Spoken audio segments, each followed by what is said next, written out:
사막의 모래는 바람이 스치면 흔적을 남기지 않지만 깨달음의 발자국은 천년이 지나도 지워지지 않습니다. 오늘 우리는 한 권의 사전을 펼치려는 것이 아니라 한 시대의 순결을 마주하려 합니다. 비단길을 따라오가던 수행자들의 염원, 석굴의 어둠 속에서 등불처럼 타오르던 발언, 벽화의 색채 속에 스며든 무수한 기도의 시간들. 그 모든 것이 모여 도낭학이라는 이름의 큰 바다를 이루었습니다. 도낭학 사전은 낱말을 풀이하는 책이 아니라 문명이 남긴 마음의 기록을 해독하는 열쇠이며 불교가 어떻게 길 위에서 꽃피고 어떻게 역사와 철학, 예술로 숨쉬었는지를 보여주는 살아있는 수행의 지도라 할 수 있습니다.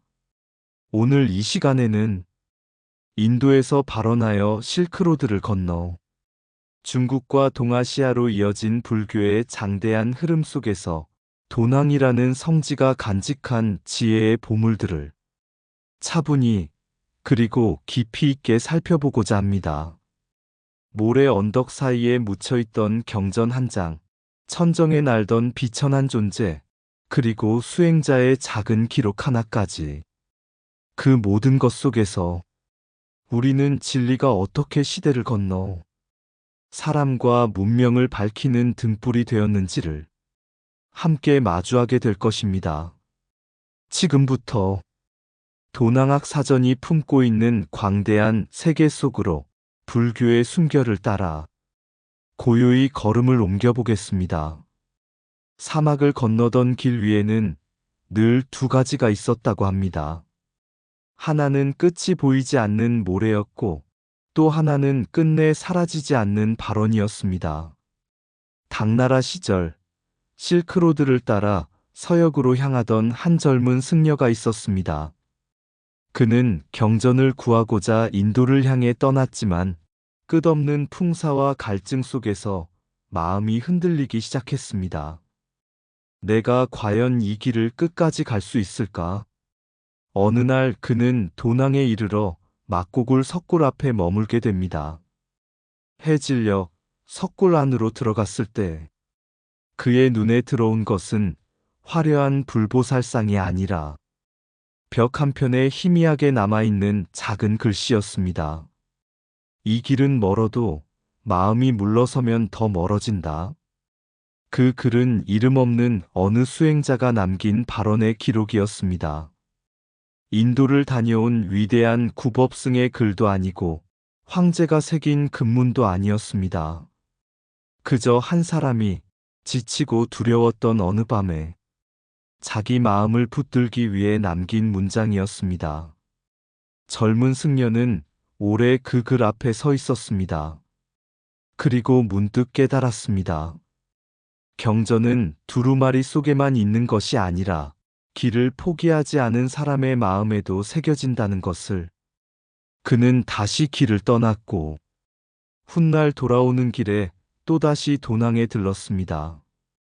그리고 자신도 벽 한쪽에 짧은 글을 남겼다고 합니다. 나는 끝까지 가지 못할까 두려웠다. 그러나 두려움 끝에 길이 있었다.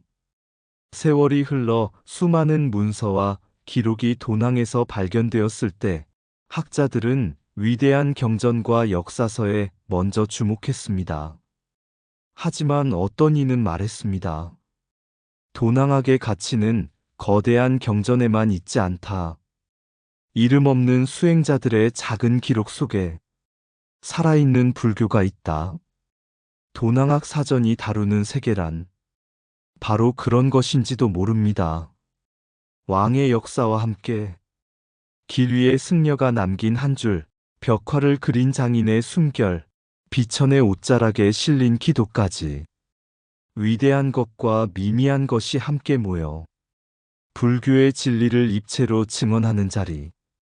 그래서 우리는 도낭을 연구할 때 단순히 과거를 읽는 것이 아니라 지금도 수행 중인 수많은 마음을 만나는 것입니다. 모래는 바람에 흩어졌지만 그들이 남긴 발언은 흩어지지 않았습니다. 그리고 그 발언의 총합이 오늘 우리가 펼쳐보는 도낭학이라는 거대한 경전이 되었습니다. 사막에는 소리가 없습니다. 그러나 오래 머무르면 그 침묵 속에서 숨결이 들리기 시작합니다. 도낭의 막고굴도 그러했습니다. 처음 그 석굴이 세상에 다시 모습을 드러냈을 때 사람들은 단지 오래된 동굴과 낡은 벽화를 보았을 뿐입니다. 그러나 한 장, 또 한 장 문서가 펼쳐질수록 사람들은 점점 깨닫게 됩니다. 이곳은 폐허가 아니라 1000년 동안 이어진 수행의 숨이 잠들어 있던 자리였다는 것을, 막고굴에서 발견된 것은 단순한 불교 경전만이 아니었습니다. 법회에 쓰였던 의식문, 길 위에 승려가 남긴 메모, 사찰 운영 기록, 벽면 가득 채운 보살과 비천, 천정을 가르는 하늘의 춤까지.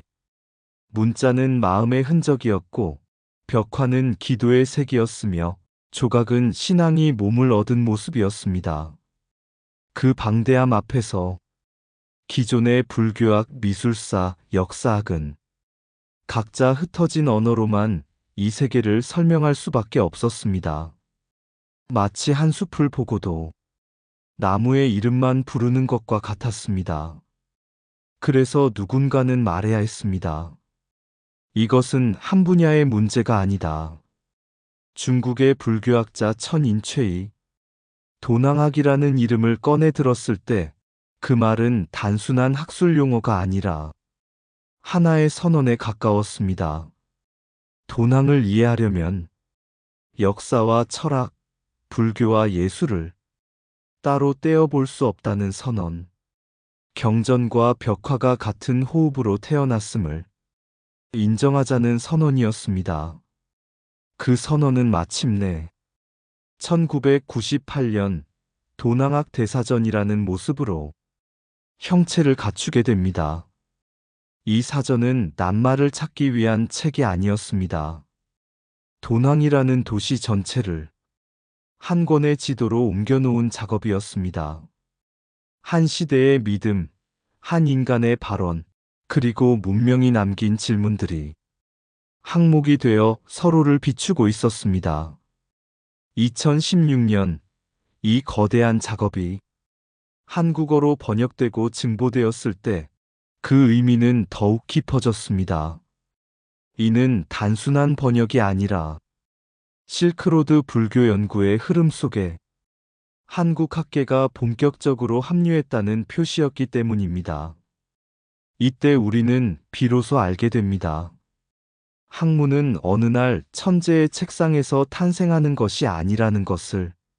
학문은 모래 속에 묻힌 한 장의 종이, 어둠 속에서 그려진 한 줄의 선, 이름 없는 수행자의 숨과 숨이 서로를 기억할 때 태어납니다. 도낭학의 탄생은 새로운 지식의 시작이 아니라 오래된 진리가 다시 숨을 쉬기 시작한 순간이었습니다. 그래서 도낭학 대사전은 말없이 전합니다. 진리는 늘 거기에 있었고 우리는 이제야 그 숨결에 귀를 기울이기 시작했을 뿐이라고. 진리는 새로 만들어지지 않는다. 모래 속에서 다시 호흡을 얻을 뿐이다. 한 장의 경전보다 1000년을 견딘 발언이 더 많은 것을 말해준다. 벽화는 색으로 쓴 경전이고 경전은 글로 그린 벽화이다. 도낭에서 발견된 것은 문서가 아니라 끊기지 않은 수행의 시간이었다. 학문은 책장에서 태어나지 않는다. 사람이 기도하던 자리에서 시작된다. 사막이 침묵을 품듯 진리는 늘 깊은 고요 속에 숨어 있다. 불교는 길 위에서 낙지 않았다. 오히려 길 위에서 완성되었다. 이름 없는 수행자의 한 줄이 왕조의 연대기보다 오래 남는다. 도낭학은 과거를 연구하는 학문이 아니라 믿음이 어떻게 살아남았는지를 묻는 공부이다. 경전은 읽히는 순간보다 필요했던 순간에 더 또렷해진다. 학문의 독립은 분야의 분리가 아니라 세계를 함께 바라보는 눈에서 시작된다. 비천이 날아오른 천정 아래에는 언제나 인간의 간절함이 있었다. 번역이란 언어를 옮기는 일이 아니라 순결을 이어주는 일이다. 천년을 건너온 진리는 크지 않다. 다만 포기되지 않았을 뿐이다. 도낭이 우리에게 남긴 가르침은 이것이다. 진리는 묻혀도 사라지지 않고 발견될 때 다시 길이 된다. 도낭의 사전은 책꽂이에 꽂히기 위해 태어나지 않았습니다. 그것은 시간을 보관하기 위한 그릇이었습니다. 막고굴에서 나온 문서들을 처음 마주한 학자들은 곧 한 가지 이상한 감각을 느꼈다고 합니다. 연대를 읽고 있는데도 역사가 흐르지 않고 사상을 읽고 있는데도 철학이 멈춰 있지 않았습니다.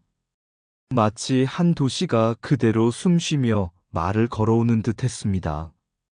역사는 이곳에서 연표가 아니라 겹겹의 흔적으로 남아 있었습니다. 전진 시대부터 13세기 후반까지 왕조는 바뀌고 국호는 사라졌지만 사람들의 기도는 끊기지 않았습니다. 어느 문서에는 전쟁의 혼란이 기록되어 있고 다른 문서에는 평범한 사찰의 수입과 지출이 적혀 있습니다. 왕의 이름 옆에 이름조차 남기지 못한 승려의 발언이 나란히 놓여 있습니다. 그래서 도낭의 역사는 말합니다. 역사는 위에서만 쓰이지 않았다고. 역사는 굴 안에서, 길 위에서, 등불 아래에서 조용히 이어졌다고. 철학 또한 이곳에서는 한 학파의 주장으로만 머물지 않았습니다. 불교 사상이 중심을 이루고 있지만 그 곁에는 노장의 무의가 스며 있고 육아의 질서와 윤리가 희미하게 그림자를 드리웁니다. 이 사상들은 서로 논쟁하지 않습니다. 사막에서는 싸울 여유가 없기 때문입니다. 살아남기 위해 서로의 언어를 빌려 마음을 지탱하는 법을 배웠을 뿐입니다. 그래서 도낭에서 발견된 원시 유가와 도가 자료는 새로운 이론을 주장하지 않습니다. 다만 이렇게 속삭입니다. 이 길에서도 저 길에서도 사람은 마음을 붙들고 살았노라. 그리고 불교 문헌, 경전과 논서, 의식문과 변문, 설법을 위한 문장과 민중을 위한 이야기들. 이 모든 것이 한 곳에 모여 있었습니다. 그 중에서도 왕오천 축국전은 한 승려의 여행기이면서 불교가 어떻게 세계를 건넜는지를 보여주는 살아있는 증언이었습니다.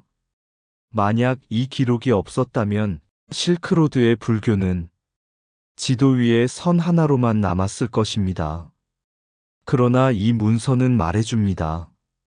불교는 길을 건넌 것이 아니라 사람의 두려움과 희망을 건넜다고. 이렇듯 도낭학 대사전은 단어를 설명하는 사전이 아닙니다. 역사, 철학, 불교 문헌이 서로를 비추며 살아있는 관계로 엮인 하나의 문명 기록입니다.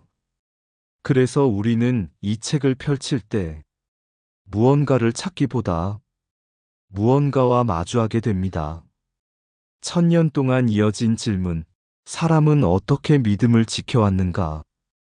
도낭학 대사전은 그 질문에 대한 단정한 해답을 주지 않습니다. 대신 이렇게 말합니다. 진리는 한 줄의 정의가 아니라 수많은 삶이 남긴 흔적의 총합이라고.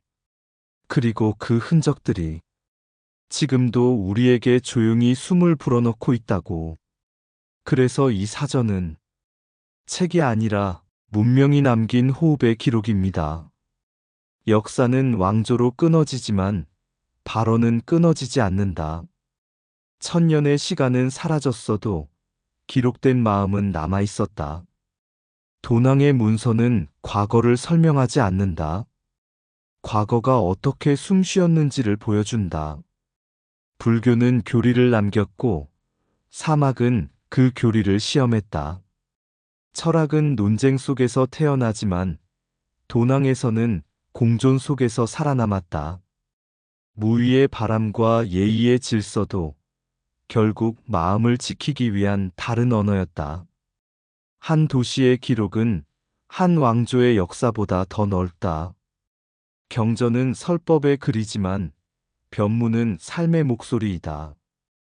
왕오천 축국전은 여행기가 아니라 믿음이 국경을 넘는 방식에 대한 증언이다. 진리는 정의로 남지 않고 기록으로 살아남는다. 도낭에서 철학은 생각이 아니라 살아남는 법이었다. 사전은 단어를 정리하지만 문명 아카이브는 시간을 보존한다. 불교 문헌은 가르침을 전했고 사람들은 그 가르침을 삶으로 번역했다. 고대의 사상은 오래되었지만 그 질문은 아직 끝나지 않았다. 도낭이 우리에게 남긴 가르침은 하나다. 진리는 한 시대의 소유가 아니라 건너가며 이어지는 것이다. 막고굴에 들어서면 가장 먼저 마주하는 것은 부처님의 얼굴이 아니라 색입니다. 그 색은 화려하기보다 오래된 숨결에 가깝습니다. 천년의 어둠을 견디며 남아있는 안료들은 말없이 묻습니다. 경전은 어디에 있는가? 답은 의외로 간단합니다. 경전은 이미 벽에 펼쳐져 있기 때문입니다. 도낭의 벽화와 조각, 천정장엄은 장식을 위해 존재하지 않았습니다. 글을 모르는 이도, 낯선 언어를 쓰는 이도 부처의 가르침을 한눈에 알아볼 수 있도록 색과 형상으로 설법한 또 하나의 경전이었습니다. 비천상은 단순한 장식이 아니라 해탈의 기쁨이 중력을 잊은 순간이었고, 불보살상은 이상화된 신의 모습이 아니라 수행자가 담고자 했던 마음의 형상이었습니다. 공양도에 그려진 사람들의 표정에는 믿음이 생활이었던 시대의 온기가 남아 있습니다. 이 도상들은 말해줍니다. 불교는 사유 속에서만 완성되지 않았다고. 불교는 눈으로 보고 몸으로 느끼고 공동체 안에서 함께 익혀졌다고. 그래서 막고굴의 벽화를 바라보는 일은 미술 감상이 아니라 수행의 흔적을 읽는 일에 가깝습니다. 어떤 벽화에는 인도의 선이 흐르고 어떤 조각에는 중앙아시아의 얼굴이 남아 있으며 천정의 장엄에는 중국적 질서가 스며 있습니다. 이 모든 것이 섞여 있으면서도 어색하지 않은 이유는 하나입니다. 불교가 실크로드를 건너오며 문화를 지우지 않고 포용했기 때문입니다. 그래서 도낭의 불교 예술은 실크로드 문화 교류의 가장 정직한 증거가 됩니다. 문헌은 전파를 기록하지만 벽화는 수용을 증언합니다. 사람들이 어떻게 이해했고 어떻게 자기 삶 안으로 받아들였는지를 색과 구도로 남겼기 때문입니다. 이 지점에서 현대의 불교학과 미술사, 문화사는 같은 자리에 서게 됩니다. 경전을 읽는 학자와 벽화를 연구하는 학자가 같은 질문을 던지게 됩니다. 이 시대의 사람들은 어떤 부처를 바라보며 살았는가? 도낭은 그 질문에 이렇게 답합니다. 그들은 글로 부처를 읽었고 색으로 부처를 보았으며 삶으로 부처를 닮으려 했다고. 그래서 도낭의 불교 예술은 과거의 유물이 아니라 지금도 연구를 낳는 토대가 됩니다. 경전의 문장이 벽화의 선과 만나는 지점에서 불교는 비로소 입체가 됩니다. 글로 남은 경전은 마음을 설하고 색으로 남은 경전은 마음을 보여줍니다. 도낭 막고굴은 그 둘이 나뉘지 않았던 시절을 조용히 증언합니다. 그리고 그 침묵 속에서 오늘의 우리에게 이렇게 속삭입니다. 진리는 읽는 것이 아니라 보고 살아내는 것이라고. 경전이 말로 설한다면 벽화는 침묵으로 설한다. 색은 장식이 아니라 깨달음이 남긴 또 하나의 언어이다. 비천이 하늘을 나는 것이 아니라 기쁨이 중력을 놓아버린 것이다. 불보살의 얼굴은 신의 형상이 아니라 인간이 담고자 한 마음의 거울이다. 그를 모르는 이에게 벽화는 가장 자비로운 경전이었다. 조각은 돌을 깎은 것이 아니라 믿음을 입체로 세운 것이다. 도낭의 예술은 아름다움을 넘어서 수행의 시간을 보존한다. 실크로드의 교류는 물건으로 오갔지만 벽화 속에서는 마음이 오갔다. 문어는 전파를 기록하고 예술은 수용을 증언한다. 천정에 그려진 하늘은 장엄이 아니라 인간이 그리던 해탈의 방향이었다. 불교는 사상으로만 전해지지 않았다. 색과 선을 빌려 다시 태어났다. 벽화 한 폭은 한 편의 설법이고 조각 하나는 한 번의 참선이다. 시대가 달라도 부처의 모습이 이어지는 것은 형상이 아니라 염원이 이어지기 때문이다. 글로 남은 가르침은 이해를 부르고 색으로 남은 가르침은 체험을 부른다. 도낭이 우리에게 남긴 예술의 가르침은 이것이다. 진리는 읽는 데서 머물지 않고 바라보는 순간 삶이 된다. 사막의 하루는 길지만 해질녘은 짧습니다. 도낭의 이야기도 그러합니다.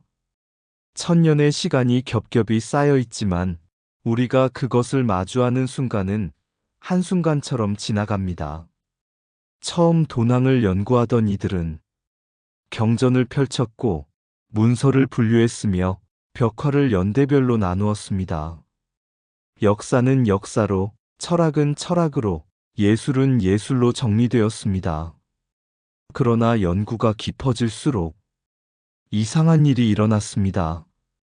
경전을 읽다 보면 벽화가 떠올랐고 벽화를 보다가 철학이 이해되었으며 역사를 따라가다 보면 수행자의 숨결이 느껴졌습니다. 마치 하나로 이어진 숨을 억지로 나누어 보려 했던 것처럼 말입니다. 그래서 학자들은 결국 깨닫게 됩니다. 도낭은 나눌 수 없는 자리라는 것을. 글과 색, 사상과 형상, 역사와 신앙이 서로의 그림자가 되어 존재하는 자리라는 것을. 도낭학 대사전이 위대한 이유도 바로 여기에 있습니다. 그 책은 지식을 정리했기 때문이 아니라 흩어져 있던 숨결을 다시 모았기 때문입니다. 한 장의 문서와 한 폭의 벽화, 한 줄의 기록과 한 번의 예배를 같은 시간의 호흡으로 묶어주었기 때문입니다. 그래서 우리는 그 사전을 펼칠 때 정보를 찾기보다 문명을 만나게 됩니다. 왕조가 지나간 자리, 상인이 머물던 길목, 수행자가 기도하던 석굴, 장인이 안류를 갈던 손끝까지 그 모든 것이 하나의 질문으로 모입니다. 진리는 어떻게 시대를 건너 살아남았는가? 도낭은 그 질문에 장엄하게 답하지 않습니다. 대신 아주 소박하게 보여줍니다. 모래에 묻혀도 지워지지 않은 벽화, 찢어졌어도 남아있는 경전, 이름이 사라졌어도 전해지는 발언. 진리는 거창해서 남는 것이 아니라 포기되지 않아서 남는다는 사실을. 그래서 도낭학을 공부한다는 것은 과거를 해석하는 일이 아니라 지금 우리의 마음을 비추어 보는 일인지도 모릅니다. 우리는 얼마나 남기고 있는가? 우리는 어떤 색으로, 어떤 말로 우리 시대의 불교를 새기고 있는가? 사막의 밤이 내려오면 막고굴의 벽화는 다시 어둠 속에 잠기지만 그 안에 부처와 보살, 비천의 몸짓은 사라지지 않습니다. 보는 이의 마음 속에서 다시 빛을 얻기 때문입니다. 이처럼 도낭학 대사전이 우리에게 전하는 마지막 가르침은 한 권의 결론이 아니라 하나의 초대에 가깝습니다. 진리를 읽는 데서 멈추지 말고 진리를 남기는 삶으로 나아가라는 초대. 이제 우리는 책을 덮지만 돈항이 남긴 숨결은 여전히 길 위에서 우리를 기다리고 있습니다. 사막은 말이 없고 침묵은 오래된 숨을 품는다. 모래 한 알 아래 천년의 발언이 잠들어 있었다. 굴 안으로 들어가면 빛보다 먼저 색이 마를 건다. 금빛도 아니고 화려함도 아닌 기도가 마르지 않은 색. 글로 남은 경전은 밤마다 등불을 찾았고 색으로 남은 경전은 눈을 가진 모든 이에게 설법했다. 비천은 날기 위해 그려진 것이 아니라 기쁨이 무거움을 잊은 순간이었고 불보살의 얼굴은 신의 초상이 아니라 인간이 닮고 싶던 마음이었다. 왕조는 바뀌고 연호는 지워졌으나 한 줄의 기록은 남아 길을 건넌다. 이 길에서도 마음은 물러서지 않았다. 역사는 여기서 연대가 아니라 호흡이 되었고 철학은 주장보다 살아남는 법이 되었다. 노장의 바람과 육아의 질서, 불교의 자비가 서로를 밀치지 않고 같은 그늘에 앉아 있었다. 사전이라 불리지만 이 책은 단어를 묻지 않는다. 대신 이렇게 묻는다. 사람은 무엇을 믿으며 이 긴 시간을 견뎌왔는가? 도낭은 답을 적지 않는다. 벽에 남기고 돌에 새기고 색으로 건네줄 뿐이다. 찢어진 경전 한 장, 퇴색된 벽화 한 폭, 이름 없는 수행자의 기록 하나가 함께 말한다. 진리는 크지 않아도 폭이 되지 않으면 길이 된다고. 책을 덮는 순간에도 사막은 여전히 숨쉬고 굴 안의 부처는 지금도 설법 중이다. 글과 색이 만난 자리에서 불교는 말한다. 진리는 읽히는 것이 아니라 살아내는 것이라고. 의상 맑고 향기로운 지혜의 샘이었습니다. 오늘도 좋은 날 되세요. 구독과 좋아요는 맑고 향기로운 지혜의 샘에게 큰 힘이 됩니다.